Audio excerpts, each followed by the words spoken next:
দর্শক দেখতে পাচ্ছেন এটি একটি পাতিলেবু গাছ। আর এই পাতিলেবু গাছটাকে আমি এই কাগজি লেবুর সায়নের মাধ্যমে এটাকে কাগজি লেবু গাছ বানিয়ে দেবো। দেখতে পাচ্ছেন সুস্থ একটি কাগজি লেবুর ডাল। এটাকে আমি সুন্দরভাবে ছিঁড়ে নেব এবং চিড়ে নেওয়ার পরে এটাকে আমি এই থালির মধ্যে ঢুকিয়ে দেব। দেখতে পাচ্ছেন সুন্দরভাবে কিন্তু করতে হবে, এটাকে 2-3 বার চার্জ দিলে কিন্তু হবে না।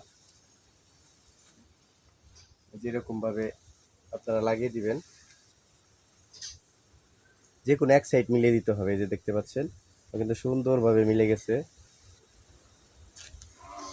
এটাকে যে পলি টান দিলে লম্বা হয় ওরকম পলির মাধ্যমে আপনারা বেঁধে দিবেন।